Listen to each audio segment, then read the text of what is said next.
한국의 가슴 따뜻한 이야기, 한국만세 TV입니다. 여러분들의 구독과 좋아요는 영상 제작에 큰 힘이 됩니다. 시작하겠습니다. 영국의 과학고등학교에서 한 학생이 동양인 한국인에게 소리치고 있습니다.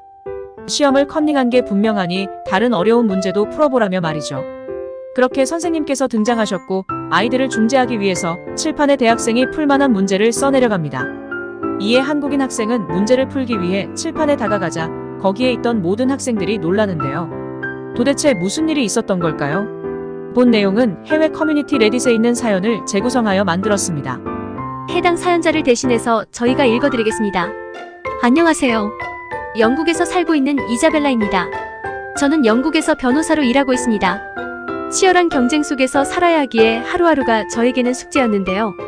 그렇기에 저에게는 모든 것이 경쟁이라고 생각하면서 살고 있었어요. 그렇기에 당연히 자식의 교육마저도 그 안에서 1등을 해야 한다는 게 제 생각이고요. 제 아이의 이름은 아바입니다. 아바는 어렸을 때부터 영재 교육을 받아서 항상 반에서 1위를 유지하고 있었어요. 영어뿐만 아니라 일어, 독일어도 잘했고 아이가 초등학교에 입학하고 나서부터는 각종 대회에 나가서 상을 휩쓸 정도로 아이는 비상했어요. 저는 아이에 대한 지원을 아끼지 않았어요. 아바가 가지고 싶어하는 것은 뭐든지 다 사주었어요. 하지만 그것이 문제였던 걸까요? 제 아이는 건강이 갑자기 나빠졌어요. 저는 아이의 치료를 위해서 잘한다는 병원과 좋다는 약을 다 먹여보았지만 아이는 나아질 기미가 보이질 않았어요. 그렇게 아바는 6개월간을 병원에서 생활했습니다. 건강해지기는 했으나 6개월간 다른 아이들과의 수업 차이가 발생했던 거였어요. 그렇게 학교에 돌아가서 중간 시험을 치렀는데 항상 상위권이었던 아바는 3등이라는 성적을 거두었어요. 평상시에 항상 1등만 했던 아바는 충격을 받은 듯 했어요. 그래서 저는 1등을 한 친구가 누구냐고 물어봤더니 동양인의 한국인이라고 했어요. 이름은 선혜라고 했어요. 그 선혜라는 친구는 아바가 아팠을 때 한국에서 전학을 와서 친구도 없고 반에서 혼자 왕따처럼 지낸다고 하더라고요. 아바가 다니는 고등학교는 영국의 영재과학고등학교로 생각보다 비싼 등록금이 있어서 아무나 올 수 있는 곳은 아니었거든요. 그래서 제가 알아봤더니 한국에서는 크게 유통업을 하고 있고 지금은 영국까지 진출해서 엄청 성장하고 있는 기업의 자제더라고요. 아무리 아바가 없었다고 하나 1등할 정도면 특별한 공부 비법이 있겠지 싶어 딸 아이에게 선혜와 친해지라고 했습니다. 하지만 아바는 선혜와 친해지기는커녕 사이가 나빠졌어요. 그렇게 다음 시험 기간이 찾아왔고 아바도 그동안 열심히 공부했기에 자신이 있었죠. 시험을 다 치르고 결과가 발표됐는데 이번에도 1등은 선혜가 차지했고 2등은 아바였죠. 인정하기 싫은 아바는 선혜에게 소리쳤고 컨닝했거나 시험지를 빼돌렸다며 억지를 부리기 시작했어요. 그러자 선생님이 나타났고 싸우는 이유를 듣고는 칠판에 누가 봐도 고등학생이 풀만한 문제가 아닌 문제를 내셨어요. 이 문제를 푸는 학생이 이번 시험의 1등이라고 말씀하셨어요. 선혜는 망설임 없이 문제를 풀기 시작하더니 5분 정도 지났을 때쯤 답을 썼어요. 아바도 질 수 없어 문제를 풀려고 했지만 시작조차 하지 못했어요. 선혜의 답을 본 선생님은 놀라지 않을 수 없었어요. 왜냐하면 그건 대학생들조차 풀기 힘든 문제였는데 선생님 입장에서는 작은 동양인 학생이 그걸 풀었다는 게 놀라웠어요. 그렇게 학교에서 한국인 선혜는 화제의 인물이 되었지만 선혜는 친구 한 명 없었기에 축하해주는 사람이 단 한 명도 없었어요. 아바는 선혜를 인정하고 공부 비법을 알아내기 위함이 아니라 사람 대 사람으로 친해지고 싶다는 생각에 그날부터 매일 인사를 했어요. 그렇게 아바의 노력과 진심이 통했던 걸까요? 선혜는 아바에게 마음을 열었고 저녁 식사에 초대됐어요. 저와 아바는 그렇게 한국인 가족의 집에 갔습니다. 그들은 저희를 환영해 주었고 저희는 그렇게 빠르게 친해졌어요.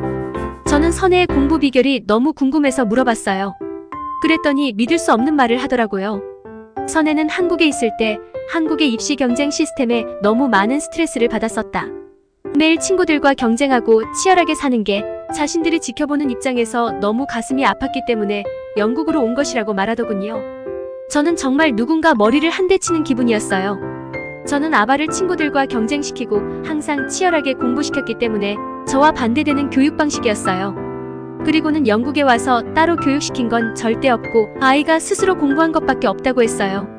그 말을 믿기에는 조금 힘들었어요. 집으로 돌아온 뒤 같은 직장의 로펌 회사에서 일하고 있는 한국인에게 물어봤어요. 한국의 교육 수준은 도대체 어떻길래 그렇게 대단하냐고요. 그랬더니 직장 동료는 말하더군요. 한국은 정말 교육에 진심인 나라이다.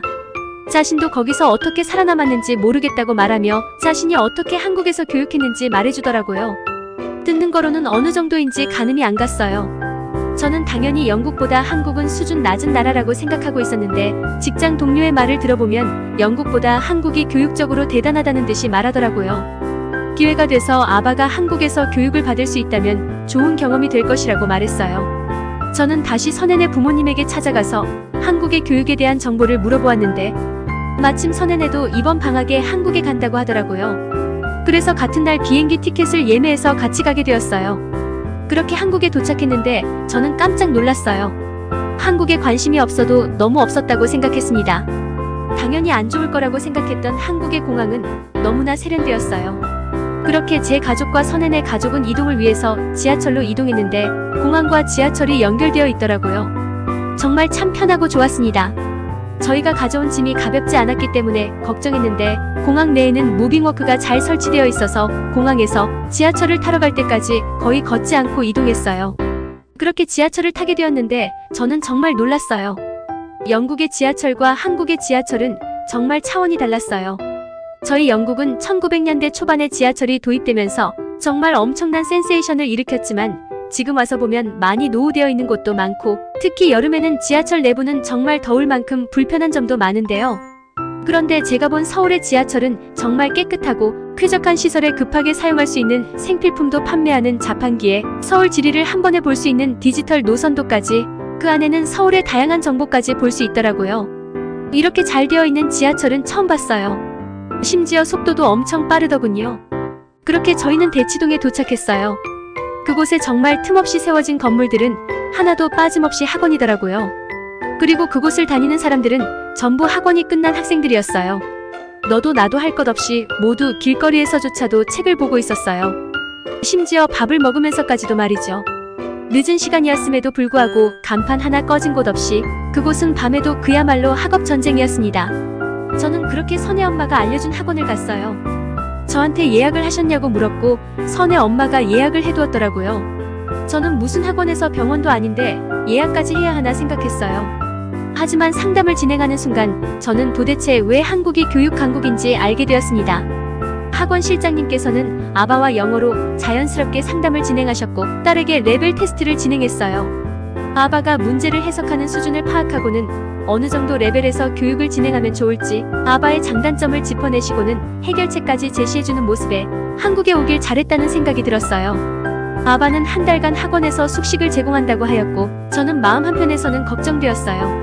아무리 선혜가 같이 있다고는 하나 한국 문화와 음식에 잘 적응할지 마음 한쪽이 불안했죠. 제가 그런 걱정을 하는 모습을 본 선혜 엄마는 저에게 딸 걱정은 그만하고 스트레스를 풀어가자고 했어요. 그렇게 선혜 엄마가 예약해놓은 미용실에 가서 머리를 하고 예쁜 카페에 가서 수다 떨면서 커피도 마셨어요. 정말 이쁜 카페를 갔는데 이색적으로 잘 해놨더라고요. 거기에서 먹은 케이크는 어찌 나도 이쁜지 먹기 아까울 정도였어요. 무지개색으로 케이크를 만들어 놓았는데 식감도 정말 특이하더군요. 그렇게 카페를 즐기고 한국의 전통 음식이라며 저를 어떤 특이한 건물로 데려갔어요. 서울의 현대적이고 세련된 건물과는 다르게 나무와 기와로 만들어진 식당이었어요. 그곳은 한옥을 모티브로 만들어진 식당이라고 하더라고요. 안에는 나무 냄새와 고급스러운 분위기가 정말 인상적이었어요. 선혜 엄마는 비빔밥과 불고기를 주문해서 이것은 한국의 대표 음식이라며 소개해주더군요. 저는 영국에서도 한때 한국의 음식에 인기가 있었을 때가 있었지만 먹어보지는 않았기에 궁금했어요. 비빔밥은 정말 맛도 맛이었지만 음식인지 미술작품인지 모를 정도로 이쁘게 나와서 너무 인상적이었어요. 맛도 정말 다채로워서 각종 채소와 나물들 그리고 고기가 다양한 식감과 맛을 연출했어요. 불고기 또한 인상적이었어요. 짭짤한 맛과 달콤한 맛이 환상적이더라고요. 그렇게 음식을 다 먹고 저희는 연극을 보기 위해서 예술의전당에 방문했습니다. 그렇게 연극 중에 먹을 간단한 음식을 싸고 입장하기 전에 화장실에 가기 위해 음식들과 가방을 선혜 엄마에게 맡겼어요. 그렇게 화장실에 나와서 선혜 엄마를 찾아 두리번거렸는데 보이지 않았어요. 그러고는 제가 맡긴 음식과 가방이랑 선혜 엄마 물품이 덩그러니 책상 위에 올려져 있더라고요. 저는 깜짝 놀랐어요. 그곳에는 그날 연극을 보러 오기 위해서 온 사람들이 얼마나 많았는데 혹여나 누가 가져가면 어쩌려고 겁도 없이 소지품을 두고 사라지다니요. 그것도 가방이랑 핸드폰 같은 비싼 물건을요. 선혜 엄마는 잠깐 휴지를 가지러 갔다 왔고 저는 물어봤어요. 대체 어쩌려고 귀중품을 두고 자리를 비웠냐며 말이죠. 그랬더니 선혜 엄마는 웃으며 말했어요. 어차피 아무도 안 가져가니 걱정하지 말라고 했어요. 아니 그게 무슨 말인지 이해를 할 수가 없었어요. 한국에서는 정말 특이하게 공공장소에서 물건을 방치해도 그 누구도 안 가져간다고 말하더라고요.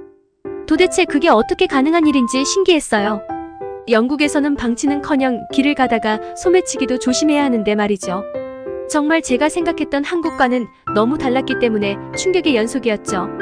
한국의 시민의식에 놀라움을 또 겪는 데는 그렇게 오래 걸리지 않았어요. 연극을 다 보고 사람들이 퇴장하는데 사람들은 전부 자신이 먹은 것을 들고 나갔어요. 그렇게 나갔더니 바로 앞에는 쓰레기를 버리는 곳이 있었고 연극을 본 대부분의 사람은 자신이 먹은 것을 치우고 있었어요. 영국에서는 영화나 연극이 끝나고 난 뒤 그곳은 정말 아수라장이 되는 경우도 많아요. 그렇게 연극이 끝나고 따로 청소를 해야 하는 청소업체가 있을 만큼 더럽지요. 딸아이의 교육 때문에 온 한국이지만 제가 더 많은 것을 느끼게 되는 여행이었어요. 그렇게 한국에서의 생활이 다 끝나갈 무렵 아바에게도 엄청난 변화가 있었어요. 처음에 와서 단계 테스트를 받을 때까지만 해도 75점 정도였던 아바는 현재 97점이라는 한국에서도 상위권에 속하는 실력으로 향상되어 있었어요. 저는 너무 궁금했어요. 대체 한국에서는 어떻게 교육하길래 이렇게 아이가 성장할 수 있는지요? 학원 원장님께서는 학생의 수준과 약점을 파악한 뒤 단순 문제만 풀게 하는 게 아닌 그 풀이 방식에 대한 이해와 학생이 가지고 있는 그 약점을 강점으로 바뀔 수 있게 솔루션을 했다고 하더라고요. 저는 그 말을 듣고 바로 실력 향상의 이유를 납득했어요. 그 후 자신의 약점에 대한 문제를 반복 학습을 통해서 자신감을 키워준다고 했어요. 한국에서의 일정을 보내고 영국에 돌아온 딸 아이는 저에게 말했어요. 대학만큼은 한국에서 지내고 싶다며 말이죠. 그 말에 저는 적극 동의했습니다. 제가 한국에서 지내면서 느꼈던 한국은 배울 점이 정말 많은 나라이기 때문에 저는 적극 추천했습니다. 아이는 지금 한국 대학교를 가기 위해서 열심히 공부하고 있습니다. 사연은 여기까지입니다. 아바가 한국의 교육에 영향을 받아 더 훌륭한 학생이 되어 다행입니다. 한국 학생들은 세계올림피아드에서 뛰어난 성적을 거두는데요. 한국인 특유의 뛰어난 두뇌도 있겠지만 그것을 더욱 발전시키는 한국 사람들의 교육 열정도 한몫한다고 생각됩니다. 지금도 자신의 미래를 위해 열심히 사는 모든 학생들에게 응원을 보냅니다. 오늘의 이야기는 여기까지입니다. 즐겁게 보셨다면 소중한 댓글 많이 남겨주세요. 그럼 더 좋은 영상으로 찾아뵙겠습니다. 지금까지 한국의 가슴 따뜻한 이야기를 전해드리는 한국만세TV였습니다. 감사합니다.